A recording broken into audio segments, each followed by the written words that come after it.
So what happens when a friendship that's supposed to last a lifetime gets poisoned by envy? Today we're going to dive into a classic story about a kind-hearted woodcutter, his jealous neighbor, and a single, treacherous act of greed that honestly threatens to tear their whole world apart. And that really brings us to the core question here. What is the real price of greed? We're not just talking about money or land, it's about the much heavier cost of always wanting more and the dangerous, slippery slope you go down to get it. All right, so to really get into this conflict, we've got to meet our two main characters. Now, on the surface, they're similar. They live in the same village, they do the same work, but their ideas about life, friendship, and what really matters couldn't be more different. And here you can see the whole conflict in a nutshell.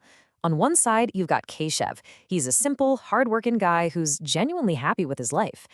Then there's his so-called friend, Harya, who is just eaten up inside by envy and this relentless ambition for something more. This one quote, it tells you everything you need to know about Keshav's character. He actually says this while offering to do Harya's work for him, because Harya is pretending to be sick. You see, for Keshav, friendship isn't about what's easy. It's a real commitment, one that's way more important than his own exhaustion. But, it's not like all this pressure on Harya is just coming from inside his own head. Oh, no. His wife, Vimla, is really the engine behind his ambition. She absolutely hates their simple life and is constantly nagging him, pushing him to find some kind of shortcut to get rich. She's really planting the seeds for some terrible decisions down the line. So this simmering pot of resentment and ambition, it really just sets the perfect stage for our next player to enter, the village landlord. And believe me, he shows up with a truly wicked plan that's about to ensnare everyone. So this landlord, right, he's got this perfect public persona. Everyone in the village thinks he's this amazing, generous guy. But behind that mask, he's a total predator, using his power and that fake kindness to cheat people out of their land. And his plan, wow, it's just so cold and calculated. It's a four-step process. First, he gains Keshav's trust. Then he sneaks fake jewels into his house to frame him for a robbery that didn't even happen. And why? All for the single greedy goal of getting his hands on Keshav's valuable ancestral land. So the landlord's trap is all set. But before he can even spring it, an impulsive act of greed from a totally unexpected place adds a dark, new twist. And it's one that pushes a family toward a crime that is just unthinkable.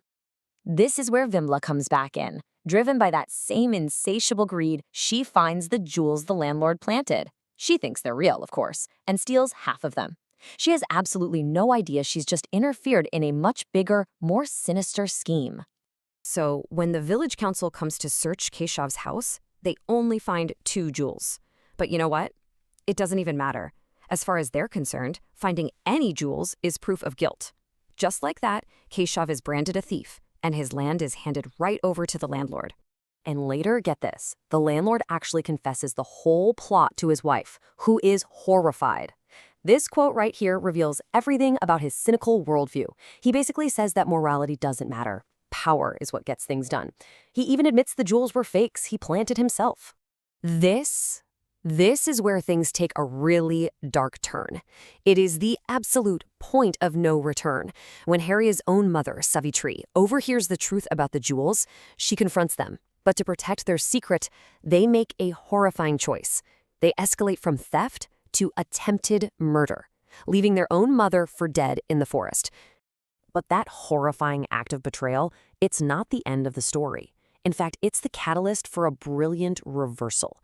Justice is coming, not through violence, but through a clever plan hatched by the very person who was wronged so deeply. But here's the thing. Savitri had only pretended to drink the drugged water. She survived the night. And the next morning, by a complete twist of fate, Keshav finds her. And she tells him everything. The landlord's fake jewels, Vimla's theft, and her own children's murderous plot against her. Now, with the whole truth in his hands, Keshav could have gone for violent revenge, right? But he doesn't. Instead, he comes up with this elegant, brilliant plan. He decides he's going to use Harya and Vimla's greatest weakness, their bottomless greed, as the very weapon to bring them down. All right, the trap is baited. The stage is set. All that's left is for the greedy culprits to walk right into it, leading to one final, dramatic showdown where every last secret is about to be dragged out into the open. And, just as you'd expect, the plan works like a charm. The second Harya and Vimla hear about a possible inheritance, their greed just completely takes over. They're so blinded by the idea of this huge fortune, they eagerly sign away their own home and land without a second thought.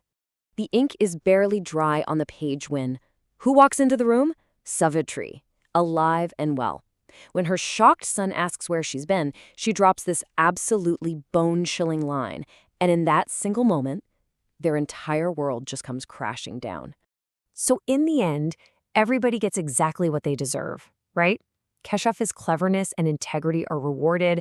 Hariya and Vimla lose absolutely everything because of their own greed. The landlord's reputation is left in tatters. And Savitri, the ultimate survivor, finally sees justice served. Ultimately, the entire story brings us right back to its central theme. It leaves us with this really powerful definition of what a true friend is. It's not just the person who's there for the good times, but the one who's willing to get in the trenches with you and help carry the weight of your struggles. And that leaves us with one final thing to think about. In a world where the truth can be so easily twisted and manipulated, maybe true justice requires more than just honesty. Maybe, sometimes, it requires the intelligence to turn your enemy's own weapons right back against them.